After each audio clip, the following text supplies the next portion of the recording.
Shalom, selamat pagi. Berjumpa lagi dalam program Renungan Harian Toraya Minggu 4 Februari 2024. Kasih Tuhan terus menjaga dan menyertai kita. Kita akan membaca Kisah Para Rasul pasal 14 ayat 1 sampai ayat yang ke-7. Saudara-saudara, mari kita berdoa. Ya Tuhan, pelihara kami terus senantiasa, dan kami rindu mendengarkan firman-Mu saat ini.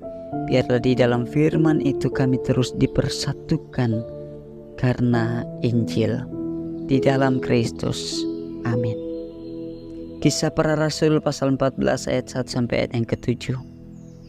Di Ikonium pun kedua rasul itu masuk ke rumah ibadat orang Yahudi, lalu mengajar sedemikian rupa sehingga sejumlah besar orang Yahudi dan orang Yunani menjadi percaya.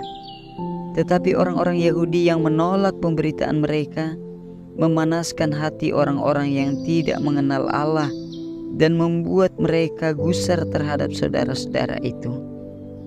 Paulus dan Barnabas tinggal beberapa waktu lamanya di situ. Mereka mengajar dengan berani karena mereka percaya kepada Tuhan. Dan Tuhan menguatkan berita tentang kasih karunia-Nya dengan mengaruniakan kepada mereka kuasa untuk mengadakan tanda-tanda dan mujizat-mujizat. Tetapi orang banyak di kota itu terbelah menjadi dua. Ada yang memihak kepada orang Yahudi, ada pula yang memihak kepada kedua rasul itu. Maka mulailah orang-orang yang tidak mengenal Allah dan orang-orang Yahudi bersama-sama dengan pemimpin-pemimpin mereka menimbulkan suatu gerakan untuk menyiksa dan melempari kedua rasul itu dengan batu. Setelah rasul-rasul itu mengetahuinya, menyingkirlah mereka ke kota-kota di Likaonia, yaitu Listra dan Derbe dan daerah sekitarnya. Di situ mereka memberitakan Injil. Terpujilah Kristus. Tema kita dipersatukan Injil. Napasangina kareba kaparannuan. Saudara-saudara, saat membaca teks ini, mungkin kita teringat dengan beberapa pertanyaan dan pernyataan Yesus, seperti dalam Injil Matius pasal 10 ayat yang ke-34. Yesus berkata, "Janganlah menyangka bahwa aku datang untuk membawa damai, melainkan pedang." Dan dalam Injil Lukas pasal 12 ayat 51, Yesus pun berkata, "Kamu menyangka bahwa aku datang untuk membawa damai di atas bumi? Bukan damai, kataku kepadamu, melainkan pertentangan."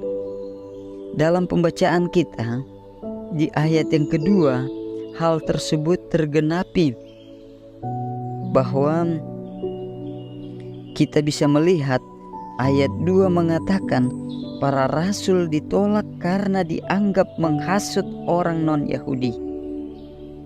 Tidak sampai di situ saja, para rasul tetap bertahan dan terus memberitakan Injil. Selanjutnya, saudara-saudara, kita melihat bahwa para pendengar khotbah kedua rasul terbelah menjadi yang percaya dan yang tidak percaya. Yang tidak percaya berencana menganiaya para rasul. Mereka yang tidak percaya berusaha memisahkan para rasul dengan kelompok yang percaya.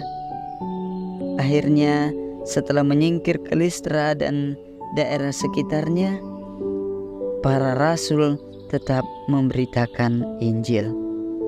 Saudara-saudara, pesan Injil yang disampaikan kedua rasul bersama dengan semua orang percaya bahwa mereka terus dipersatukan oleh Yesus Kristus. Saat harus dipisahkan dari orang percaya, mereka tetap bertahan dan terus memberitakan anugerah dari Allah. Mereka tidak menyerah karena masalah tersebut, dan mereka tidak membiarkan bahwa mereka dipisahkan dari orang percaya. Sebaliknya, mereka terus memberitakan Injil, bersatu dan bekerja demi tersiarnya Injil itu.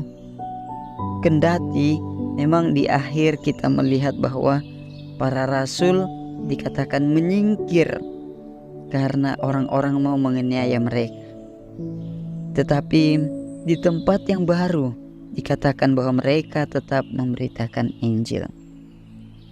Saudara-saudara yang kekasih, seorang pendeta Anglikan bernama John Stott yang lahir pada tahun 1921